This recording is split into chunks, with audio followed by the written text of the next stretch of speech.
Welcome to this week's Q&A, and we've got a question that I think many people are asking themselves at the moment. We're getting quite a few of these questions coming our way, and this is from a viewer in the US actually, who's asking me what to do. Now, this person's currently on a fixed interest rate loan, and it's at nearly 4.5%. It has a little way to go before it reverts back to a variable rate loan, and he's saying, look, should I break this loan and try and refix it at a much lower rate currently? So, let's look at the different components of that, because it is a really good question with, again, as usual, a few different things that are involved in providing some kind of an answer. And bearing in mind, this is different for all of us. We all have our individual circumstances that we need to consider. But in general terms, if you have a look at what's been happening over the last couple of months really, is that there has been some movement in longer term interest rates in the Australian interest rate markets. So, banks have changed a little bit in terms of what they're offering us as retail clients and how we can fix our longer term interest rates for, 3, 4 and 5 years in particular. 1 and 2 year rates haven't really moved that much.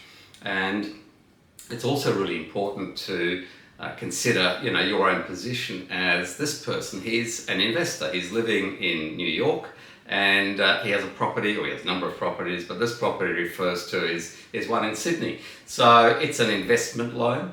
And the reason I state that is because most banks in Australia will price the interest rates for owner-occupiers differently to investor loans, and they're generally speaking lower.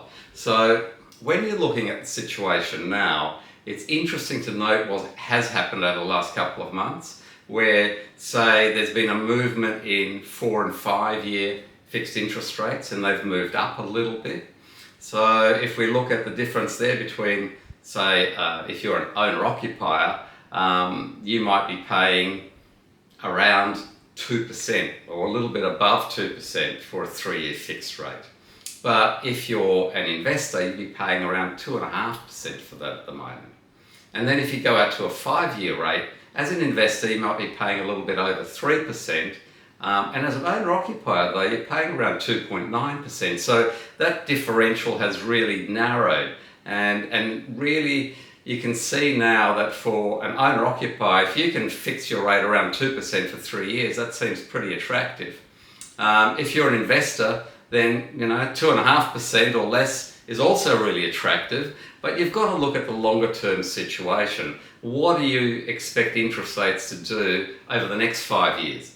And I certainly don't have a crystal ball, so I'm not here to tell you what may happen, but I look at it this way: rather than trying to perhaps eke out every last piece of benefit out of a rate, why not get yourself some peace of mind? So if you're an investor and you currently have a loan that has an interest rate of 4.5%, it's going to cost you some money to break that now and turn it into a variable rate loan, because that's what banks do. They've priced that on swap rates. So you have to ask what the break cost will be and then work out how much you're going to save over the short term in paying that cheaper interest rate, and then try and think about not just how much you may save over the long term. Like, I don't know, but do you think that interest rates are going to remain at 3% over the next 5 years from 2021 to 2026?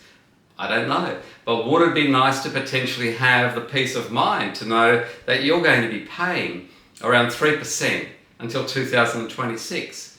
To me, that seems rather attractive. But every one of us have their own set of circumstances and their own beliefs and desires. But, if it was me, then certainly I'd be looking to do something of that nature.